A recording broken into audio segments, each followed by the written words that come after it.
Et revenons maintenant à l'intervention des policiers. Ça aussi, ça vaut la peine de s'y arrêter. C'était une intervention à haut risque avec assez peu d'informations finalement.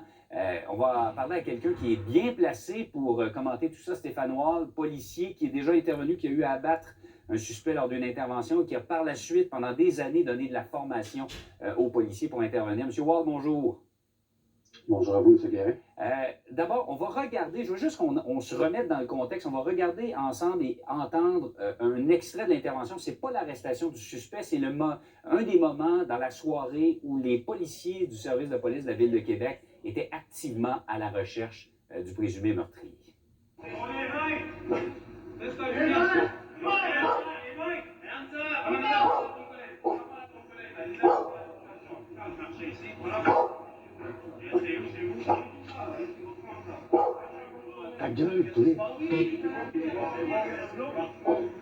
Alors, on voulait se remettre dans le contexte. On comprend là, que ce n'était que des passants. On voulait vérifier qu'il ne s'agissait pas du suspect. M. Wall, ça nous permet un peu de nous mettre dans l'état d'esprit d'un policier activement à la recherche d'une personne qui, avec un sabre, a tué déjà deux personnes, qui a fait déjà 2 victimes, qui en a blessé plusieurs autres. Qu'est-ce qui se passe à ce moment-là dans la tête des policiers? Dans la base d'un appel initial, quand on reçoit une information, comme quoi qu'un individu a attaqué des gens, soit avec un couteau ou avec un autre type d'arme, lorsqu'on se rend sur les lieux, il y a beaucoup de questions qu'on se pose, à savoir quel genre d'individu qu'on va avoir à faire. Et notre intention première, ça va être d'essayer de localiser le plus rapidement l'individu. Dans ce cas-là, lorsque les policiers sont rentrés en contact avec les citoyens qui avaient trouvé le premier blessé, ils ont eu quelques informations probablement. Et les informations qui rentrent au 911 sur des descriptions de suspects viennent un peu orienter les recherches des policiers.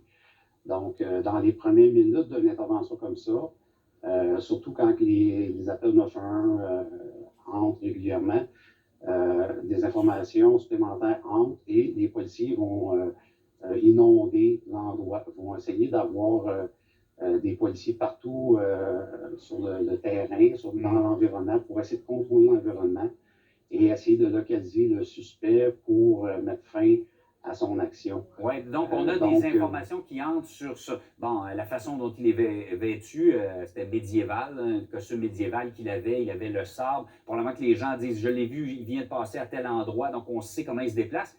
Mais il y a une chose qu'on ne contrôle pas et qu'on ne sait pas, on ne peut pas présumer qu'il est seul. Il peut y avoir plus qu'une personne.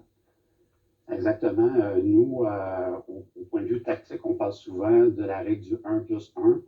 Donc, les policiers qui se déplacent sur ce genre d'intervention-là vont toujours penser à une deuxième personne, un deuxième suspect, un troisième suspect. Il faut l'avoir toujours en tête. Et ça va durer plusieurs heures pendant les recherches dans l'environnement. Et on pense aussi toujours à une deuxième arme ou une troisième arme.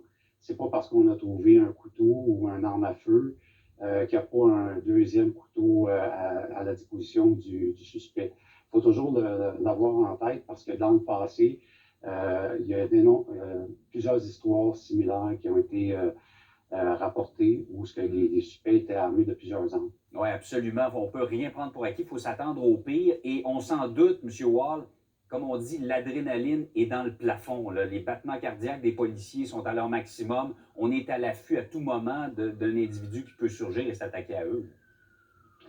Effectivement. À la base, on parle d'une attaque à l'arme blanche. On sait les ravages que ça peut faire. Donc, les policiers, eux, sont entraînés à localiser, isoler et contenir le suspect. C'est ce qu'on veut à la base. Maintenant, si on est capable d'avoir une reddition pacifique puis qu'on a le temps de le faire, il n'y a pas de problème. On va être capable de négocier avec l'individu. Mais quelqu'un qui est en crise aiguë, des fois, ça va être très difficile d'avoir une connexion avec lui ou établir un lien de confiance.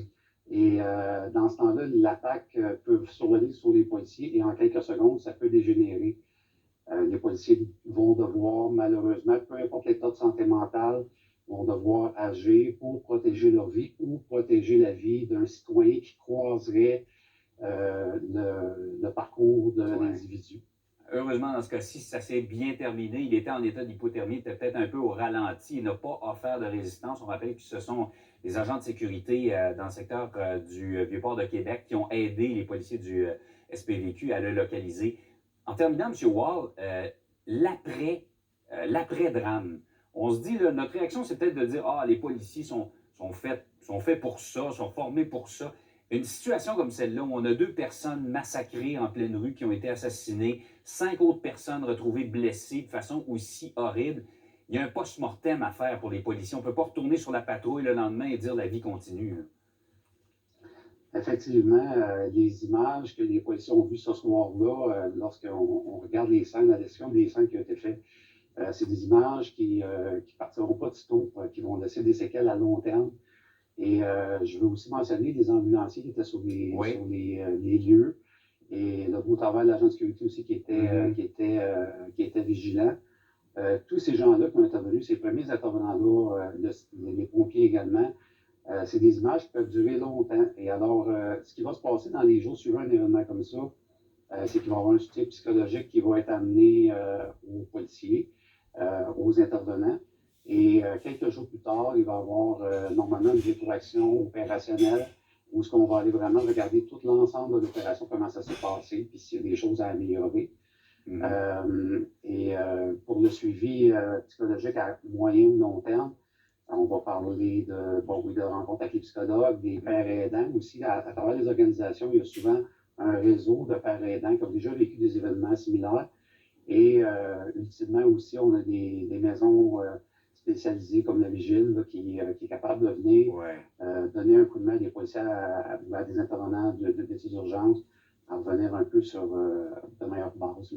Absolument. Il faut avoir une rétroaction sur un événement comme celui-là. Stéphane Wall, toujours intéressant d'avoir votre point de vue d'ex-policier au SPVM. Merci beaucoup d'avoir été avec nous ce matin. Merci à vous, M. Guérin. Au revoir.